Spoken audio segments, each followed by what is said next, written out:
On the night of April 22, 1778, the Irish Sea was dark and completely still.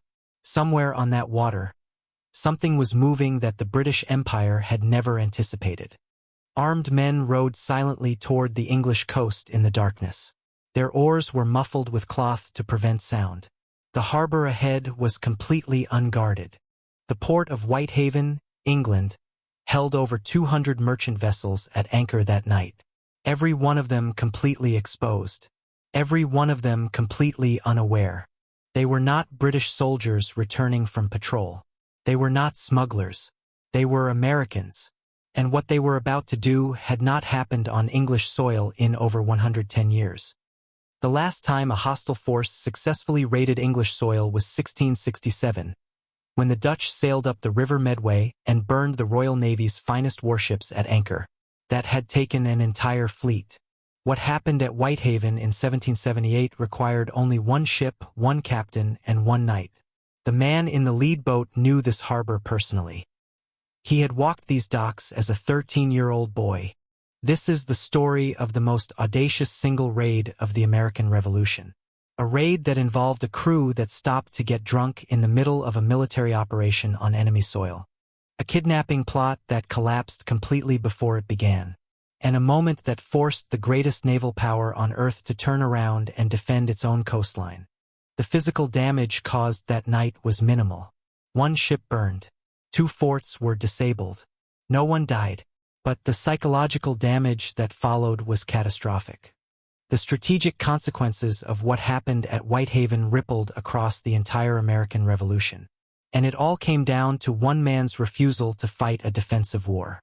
Whitehaven, England. April 1778. The most daring raid of the American Revolution was about to begin. To understand why this raid happened, and why it mattered far beyond the physical damage it caused, you have to understand the man who planned it. John Paul Jones was not born with that name. He came into the world as simply John Paul, the son of a gardener employed on the Arbigland estate in Kirkbean, Scotland, in 1747. His father tended the grounds of a wealthy landowner near the Solway Firth. There was nothing about John Paul's origins that suggested he would one day terrorize the British Empire. Young John grew up watching merchant vessels and Royal Navy frigates pass through the Irish Sea. He was obsessed with the ocean from early childhood. The water was all he thought about.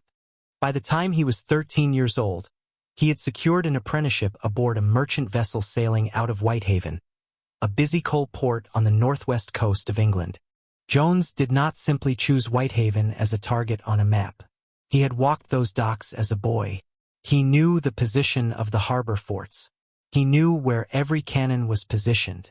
He crossed the Atlantic for the first time as a teenager, visiting his older brother William, who had settled in Fredericksburg, Virginia. He learned to navigate by the stars and master the trade routes. By his early 20s, Jones was already a ship captain in the West Indies trade, hauling cargo between the Caribbean and Britain. He was competent, driven, and extremely difficult to work for. He ran tight ships and had no tolerance for disobedience. In 1770, while docked in Tobago, he flogged a ship's carpenter so severely that the man later died. An investigation cleared him, but the reputation followed. Then, in 1773, a far more serious incident occurred. During a wages dispute in Tobago, Jones killed a mutinous crew member with a sword. He did not wait for a verdict. He fled the island immediately. He crossed into the American colonies and disappeared. When he resurfaced, he had added a new surname. He was now John Paul Jones. No one is entirely certain where the name Jones came from. Some historians believe he borrowed it from a family in North Carolina who sheltered him. Others argue he chose it because it was common enough to disappear behind. Either way, a man running from a killing needed a new identity. Within 2 years, the American colonies erupted into open revolution against Britain. Jones walked into the chaos and volunteered. He was commissioned as a first lieutenant in the Continental Navy in December 1775. He was ranked 18th on the seniority list, a position that infuriated him because he believed, correctly, that he had more sea experience than nearly every officer above him. He spent months writing blunt, borderline rude letters to members of Congress, demanding a proper command. The letters were direct and impatient. They made influential people dislike him intensely. In 1776, he was given command of the sloop Providence. Over a 6-week cruise in the Atlantic, he captured 16 British vessels and evaded a pursuing Royal Navy frigate by sailing into shallow waters where the larger ship could not follow. Congress took notice. In November 1777, Jones was given command of the USS Ranger, a fast 18-gun sloop built in Portsmouth, New Hampshire. He sailed her across the Atlantic to France. His war was about to change direction completely. When Jones arrived in France in late 1777, he linked up with Benjamin Franklin, the American ambassador in Paris. France was secretly supporting the American cause, providing financial and material assistance while stopping short of open military commitment. Franklin met Jones and understood immediately what the scrappy Scottish-American captain represented. He saw in Jones exactly the kind of aggressive, unconventional weapon that the Revolution needed at that precise moment. The Continental Congress back in Philadelphia was focused almost entirely on a defensive strategy. Protect the harbors, guard the coastlines, survive British attacks. Jones had a completely different idea. His strategic argument was straightforward and aggressive. If American ships began raiding the British coastline, the Royal Navy would be forced to pull warships away from American waters to defend its own shores. There was a second objective beyond the purely military one. Thousands of American sailors captured during the war were being held in British prison ships under brutal conditions. Men who had fought for American independence were rotting in floating hulks. The British public had no idea the war could reach them. The Royal Navy was protecting the American coast. English civilians believed they were completely safe. The last raid on English soil had been over 110 years earlier. Franklin provided Jones with supplies, political cover, and access to the French base of operations at Brest. Franklin's support was essential. Without it, the Whitehaven Raid would never have left the harbor. In April 1778, Jones sailed the Ranger out of Brest and headed directly into the Irish Sea. His target was the coast of England itself. He was carrying knowledge of that coast that had been stored in his memory for over 20 years. The port of Whitehaven was not just a target to Jones. It was where his story began. He had walked those docks as a 13-year-old boy. He knew where the cannons were. He knew the layout of the harbor. He knew exactly how to destroy it. He had been carrying that knowledge for over 2 decades before he ever had the means to use it. Now he had a ship, a crew, French support, and Franklin's blessing. The raid was going to happen. Jones identified 2 specific targets for this campaign. The first was Whitehaven Harbor, where he intended to burn the fleet of merchant ships anchored there. The second was St. Mary's Isle in Scotland. At St. Mary's Isle, Jones planned something far more audacious than burning ships. He intended to kidnap the Earl of Selkirk, a Scottish nobleman, and use him as a bargaining chip to force Britain to release American prisoners of war. Jones believed that a high-value British hostage would force a prisoner exchange. Men who had fought for American independence were dying on those prison ships. Jones intended to bring them home by any means available. By the time darkness fell on April 22, 1778, the Ranger was in position. Jones gave his orders. The men climbed down into the rowboats, and the most daring raid of the American Revolution began. The USS Ranger was a capable vessel. She carried 18 guns, was built for speed, and was reasonably well armed for a raiding mission. She was not the problem. The crew was the problem. The sailors aboard the Ranger were a mixed group of Americans and foreign volunteers. Many of them had signed on for prize money, not patriotism. Capturing British merchant ships meant sharing in the value of the cargo. Raiding a harbor on English soil meant risk, danger, and very little financial reward. The officers openly resented Jones's demanding command style. The men were not fully committed to a mission that required them to behave like soldiers. Jones knew his crew was not fully committed. He knew some of them would rather capture a merchant ship for prize money than conduct a military operation against English soil. He drove them forward anyway. What Jones did not know was that at least one man aboard the Ranger was willing to actively sabotage the mission to prevent it. That would matter more than Jones could have predicted. Lieutenant Thomas Simpson was one of Jones's senior officers aboard the Ranger. He resented Jones's command. He had his own ideas about what this ship should be doing, and he was about to act on them at the worst possible moment. The night before the Drake engagement, Jones had already attempted a surprise attack on the British warship. His plan was to come alongside in complete darkness and board her before her crew could mount an organized defense. That attack was foiled before it began. Lieutenant Thomas Simpson deliberately dropped anchor 100 yards too early during the approach, completely destroying the element of surprise. Jones was furious but could not prove intent with certainty. The sabotage forced Jones to wait for a daylight engagement instead of the silent night boarding he had planned. Simpson was never meaningfully punished for this act. Continental Navy politics protected him throughout. Jones divided his men into 2 boat parties for the Whitehaven operation. The first party he led personally, targeting the southern fort guarding the harbor entrance. The second party was led by Lieutenant Thomas Simpson, targeting the northern fort. Both groups rowed through the darkness in complete silence. The harbor was completely unaware. There was no British coastal watch expecting any threat. England had not been raided by a hostile force in over 110 years. The people of Whitehaven had no reason to believe the war in America had anything to do with them.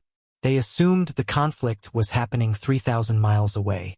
They were about to discover they were wrong.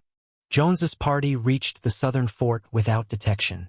They approached the stone walls from the waterside, where no sentry was positioned to watch. The darkness was their best weapon. They scaled the walls in the darkness. At the top, they found the sleeping guard. He was detained without raising an alarm. The fort's interior was quiet. Jones moved immediately to the cannons. Spiking a cannon meant hammering an iron nail into the touch-hole, the small opening through which the powder charge was ignited. A spiked cannon could not be fired. Jones's party worked methodically through every cannon in the southern fort. Jones's party completed their objective in the southern fort with complete success.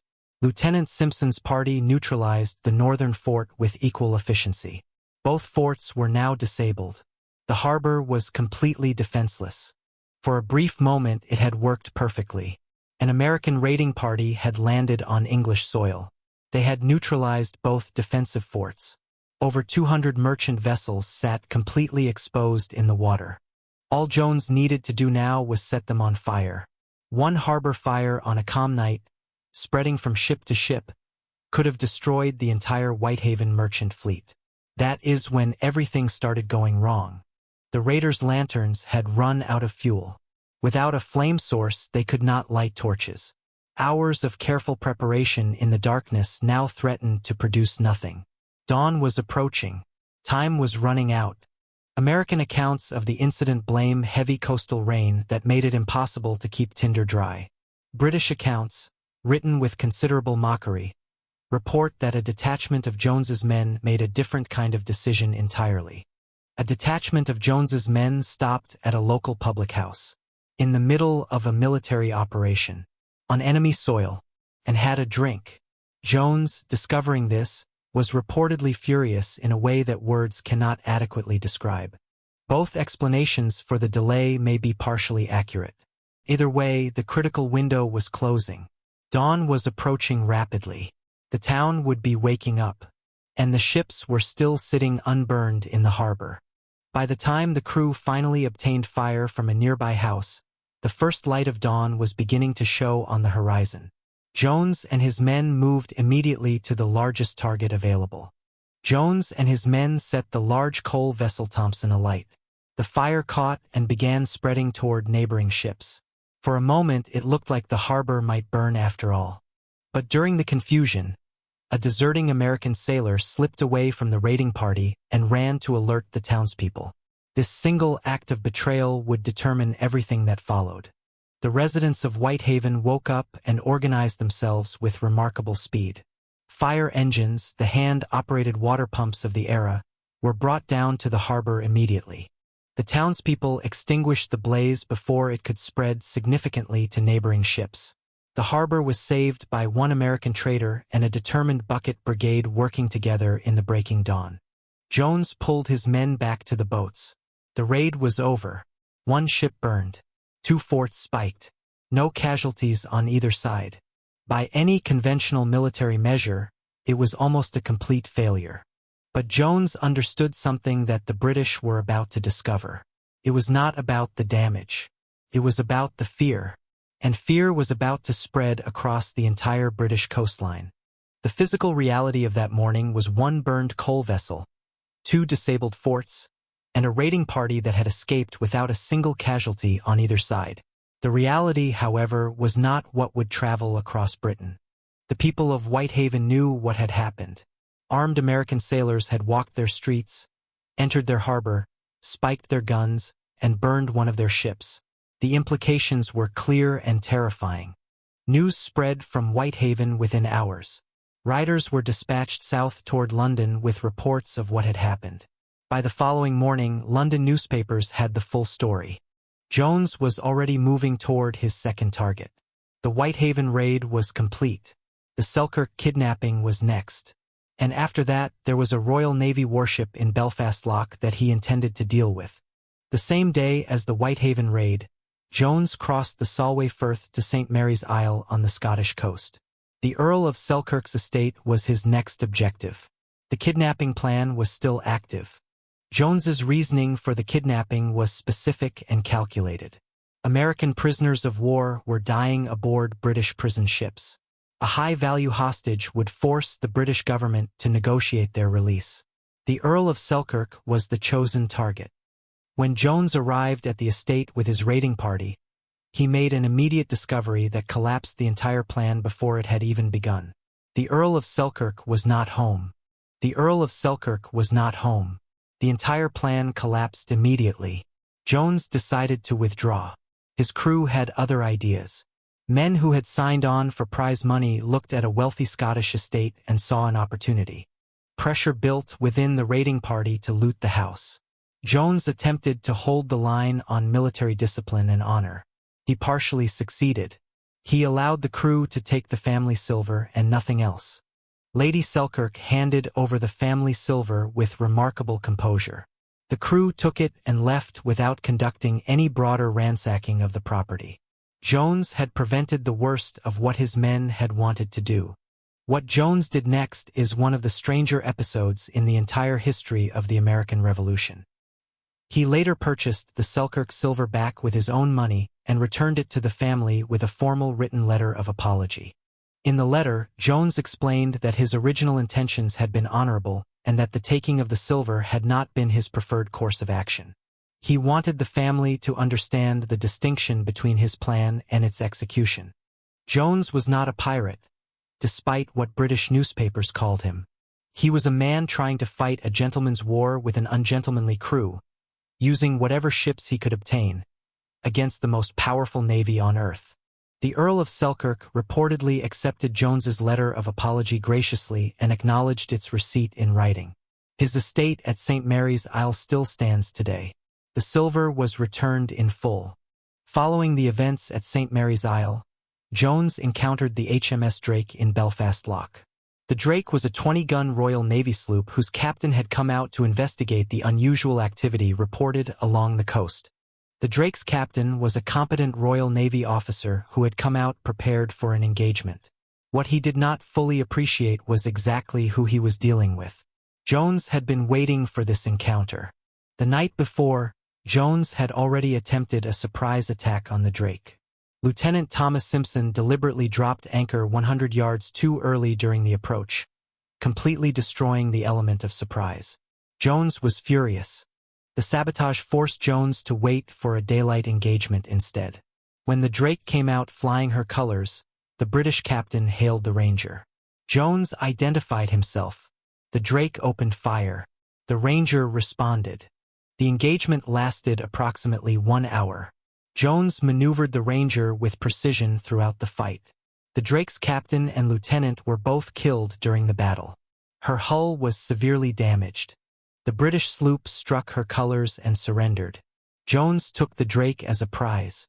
A Royal Navy warship had surrendered to a single American sloop in British home waters. The Admiralty would be publicly humiliated. Jones sailed the Drake back to Brest, France, flying the American flag above a captured Royal Navy warship. The capture of the Drake was, in some respects, more symbolically damaging to Britain than the Whitehaven Raid itself. When Jones arrived in Brest with a captured Royal Navy warship flying behind the Ranger, the reception was extraordinary. French crowds lined the harbor. Word spread across Europe immediately. Benjamin Franklin was delighted. The French king took direct notice. American newspapers celebrated Jones as a hero of the Revolution. The British government placed a formal price on his head. In less than 1 week, Jones had landed armed men on English soil, neutralized 2 British harbor forts, terrified the entire British coastline, attempted a kidnapping of a Scottish nobleman, and defeated a Royal Navy warship in British home waters. He had done all of this with a crew that was actively working against him. The sabotage of the Drake night attack by Lieutenant Simpson had not stopped him. The pub break during the Whitehaven Raid had not stopped him. Nothing had stopped him. Back in Britain, the reaction to Jones's campaign was immediate, overwhelming, and far beyond what the physical damage justified. By the morning after the Whitehaven Raid, London newspapers had the story in full. The headlines described an American pirate landing on English soil and attacking a civilian port. The outrage was immediate. Senior Royal Navy officers received furious letters from members of Parliament demanding explanations. The British press ran the story for weeks. Many papers significantly exaggerated the scale of the damage.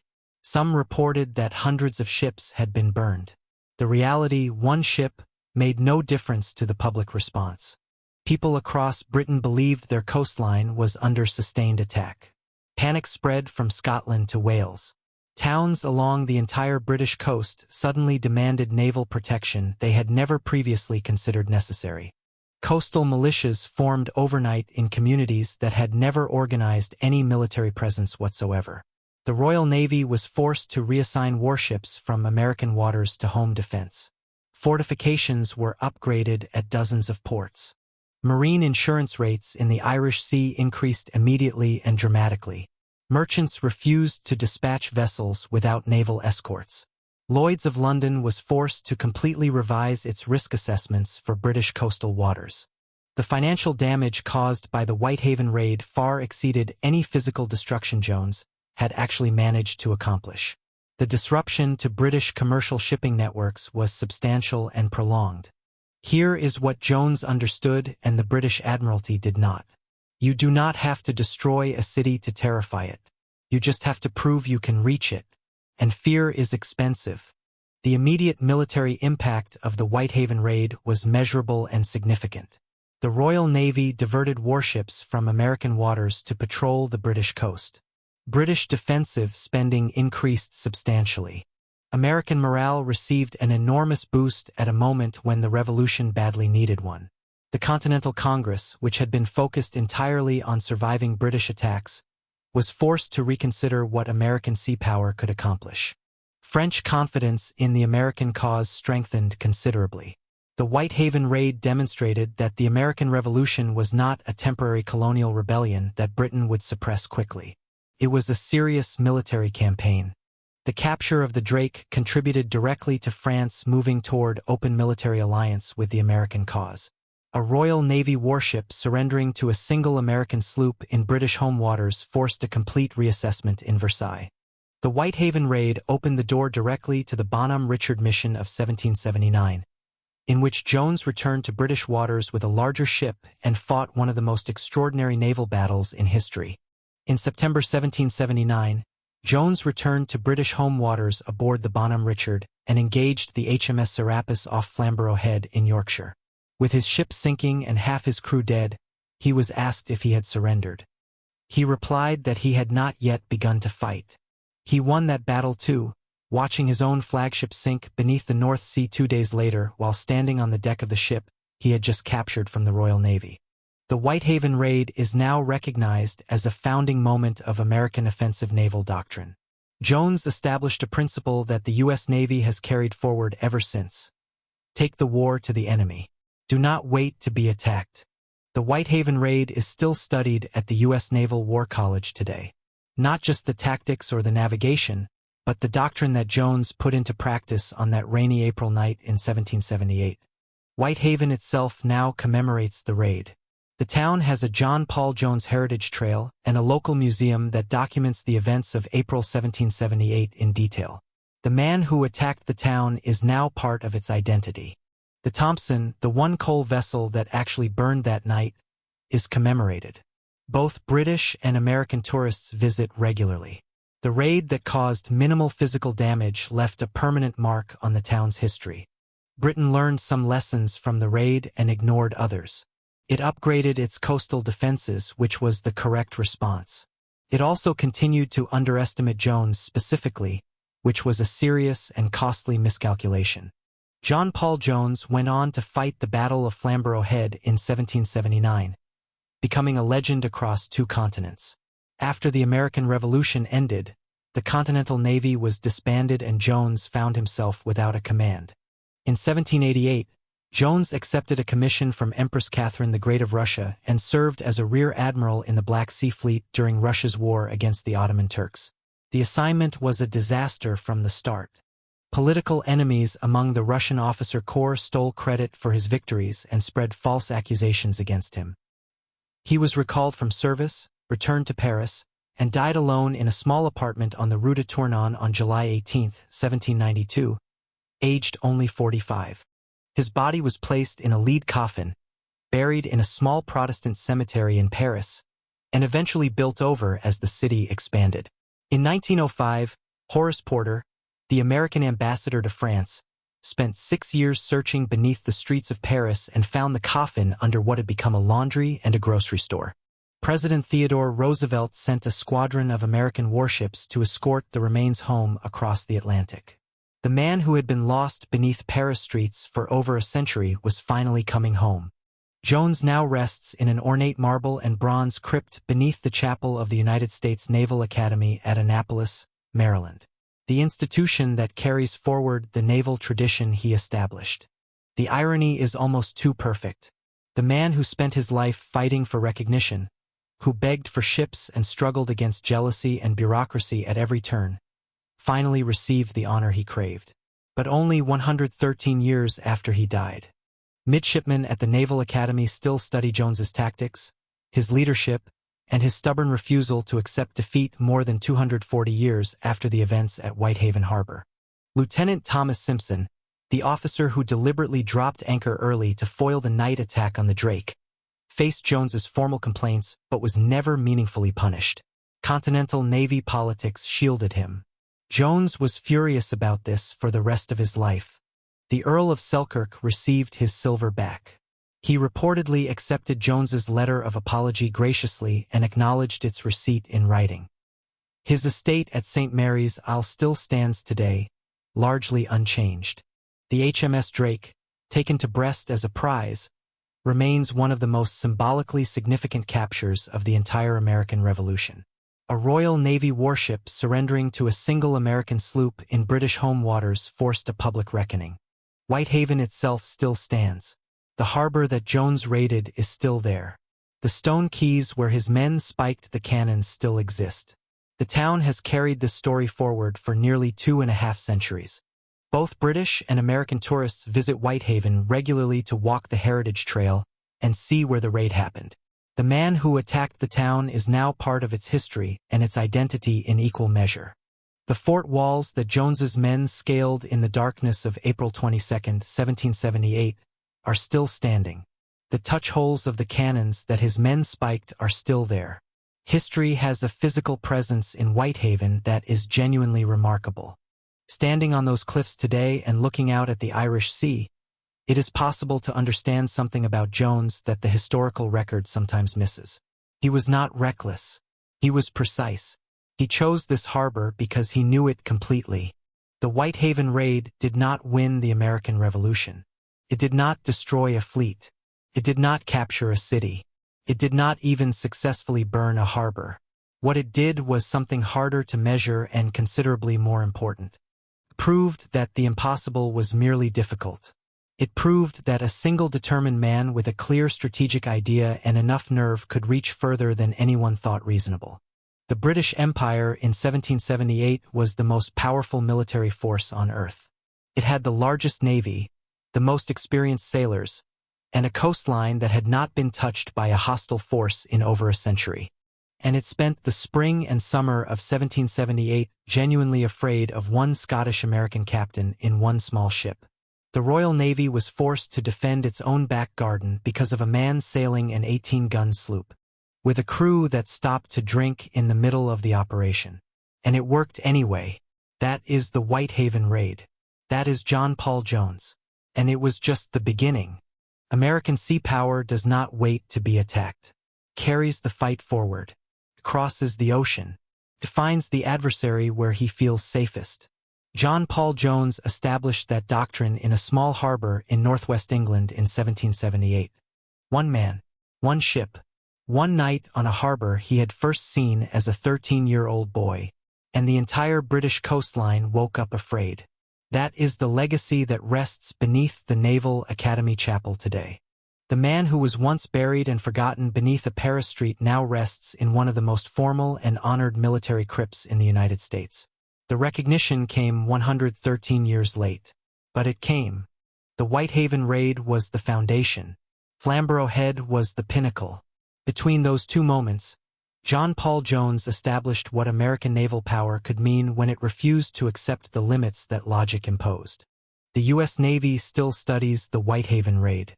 Not just the tactics or the navigation, but the principle. That sometimes the most important thing a military force can do is prove that it can reach places the enemy thought were unreachable.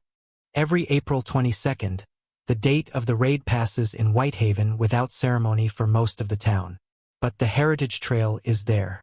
The museum is there. The fort walls are there. History does not disappear. It just waits. The Irish Sea that Jones crossed in April 1778 looks the same today as it did then. The same darkness, the same cold water, the same English coastline waiting on the other side. What changed was that Americans proved they could reach it. Benjamin Franklin's gamble on Jones paid off in ways that went beyond any single raid. The Whitehaven campaign helped bring France formally into the war on America's side. Without French military support, the revolution might have ended very differently. One ship, 18 guns. A mixed crew motivated more by money than patriotism.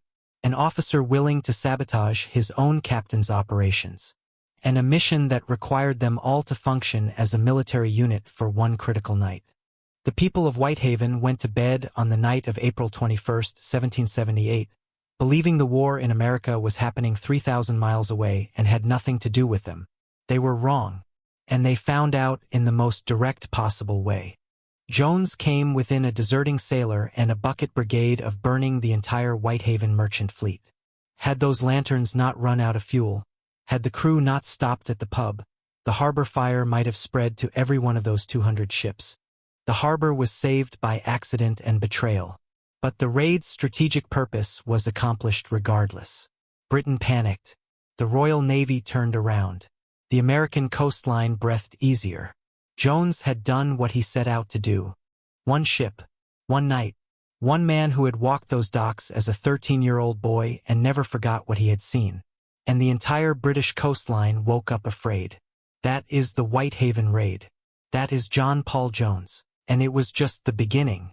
In 1779, Jones returned to British waters with a bigger ship, a more chaotic crew, and even more impossible odds. He told the Royal Navy he had not yet begun to fight. He meant every word of it.